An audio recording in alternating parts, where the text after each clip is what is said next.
Hi, everybody. Hello, I'm Ryan. I'm Bethany. And we are Ryan and Bethany Board Game Reviews. And today we'll be talking about Parks Roll and Hike. This is designed by Henry Audubon and Maddox Schuler, and it is published by Keystone. All right, there's a very popular, very fun game called Parks, and this is the roll and write version of that game. That's why it's called Parks. Roll and Hike. Oh, roll and hike. See, they did that whole roll thing. Roll and hike. I love it. Okay, so what you're going to do is you're going to take this and you're going to go hiking with it. And you roll dice on the trail. What? And we played this game. Oh, you know that's not what happens. Well, okay, well, that's what I wanted to happen. But it's too cold right now where we are. Yeah. All right, so a roll and write version of Parks. What you're going to do is on your turn, you're going to roll the dice, and then everyone's going to take turns drafting a dice and do whatever it says. Some of these things are going to be wildlife. When you place wildlife, you're going to be able to circle those wildlife, and the more wildlife you have together, first of all, the star they're going to get individually, and then also you're going to get points when they have things connected together. All right, other things you're going to have is landscapes. When you have landscapes, you're going to have a chance to either fill in a section of the board that is kind of your journal of things you've seen, and you get to write those out. And then every time you kind of get to write in your journal, you get to fill in more about that particular thing. Of course, it's very abstracted, but that's what the theme of the game is.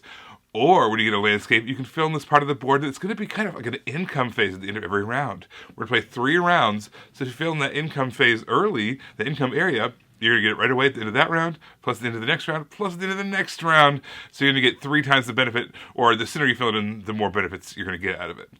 You also have the sun. The sun is basically a way that you can activate certain abilities. That's going to happen be special for each park you go to. There are 6 parks in this game. They're all national parks, just like how the original Parks game was. And each one of them has different scoring opportunities, different landscapes that you're looking at, different kind of special rules for that particular landscape. They just starting off with Yosemite. But there's some other great ones on it as well. They all have just a little bit of a twist to them to give them a little bit more replayability and longevity as you're kind of exploring these different parks. All right, and the last thing is because the sun allows you to activate those things, but also it allows you to take the orange die a little sooner. There's 5 dice, 4 of them are white, 1 of them is orange, and when you take the orange die, you're going to get some extra benefits, but you got to pay for it. Yeah. So what's going to happen is you can either take a white die on your turn, or you can take the orange die, but you have to pay as many suns as there is unused white die. So if you take it right out of the gate, you're going to progress the game, you're going to move along faster, but you have to pay a ton of sun to make that happen. Yeah. All right, and the last part is kind of this water area, and you fill up your canteen, and the more times you fill up your canteen, it's kind of like an income of points, not less an income of special abilities, but an income of points at the end of every round. So the more you're able to fill up your canteen, the more points you're going to get every round. So each of these areas interacts with each other in a slight way, whether it's going to give you points or special abilities, or triggering some other effects. The production of this game is absolutely incredible and absolutely adorable. From the, it's not like sheets like a roll and write game. You get this book. It's like, what are those things called? Like field notes? Field notes. You get like this field notes little notebook that you open it up and you track everything in, and there's a lot of flavor text. So on the edges are the beginning and the end of this field notes. It's all the parks that are in the game that you get to play with. So I just thought that the production of this was top notch. Like, they definitely, you could have done this, and they decided to do this.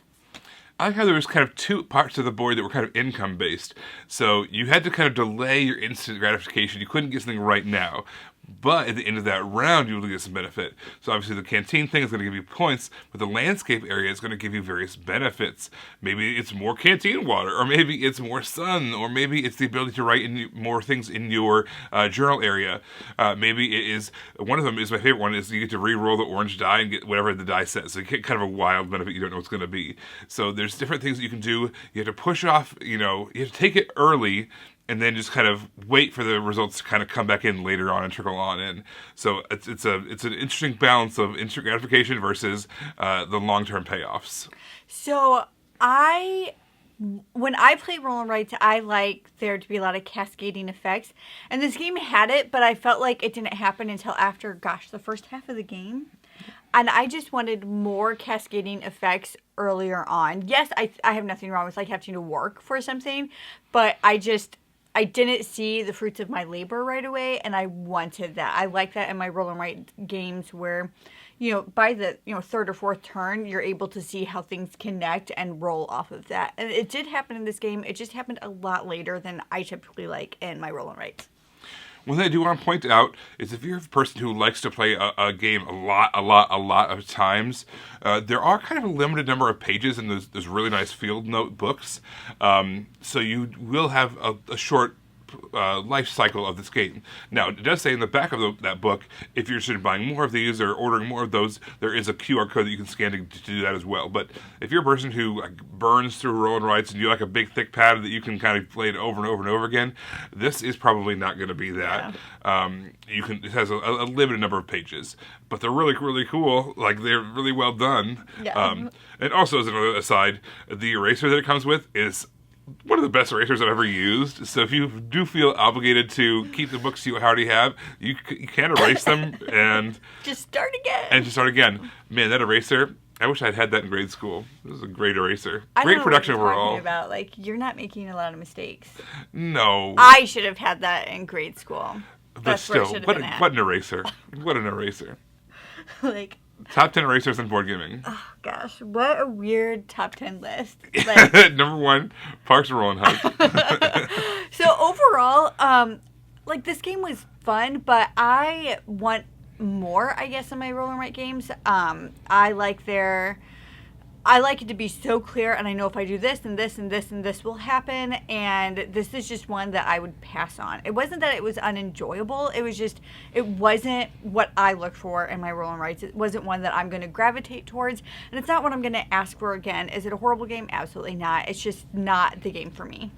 If you liked the game Parks and you want a kind of a small distilled version, I think you'll get a kick out of this. If you like the hiking theme, that natural parks theme, I think you'll also get a kick out of this and the kind of the overall theming in the box, which is, again, top notch.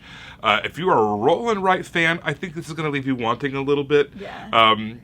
I think that it's simple and it's fun and it's good, but it's not exciting either. There's nothing like this big moments where it's like, yes, that was so cool. It was more like, yeah. Okay, I'll now fill in this thing. Yeah. So it was not an overly exciting game, but it's not a bad game either. If it's any of those categories that you match up with, whether you're a hiker or a fan of the original, whatever the case is, give it a shot. Everybody, thank you so much for watching. Don't forget to subscribe so you can see our videos as they come out. Until then, you can find us in all of these places. You guys, thanks for watching, and we will see you next time. Bye. Bye. You guys, thanks so much for watching.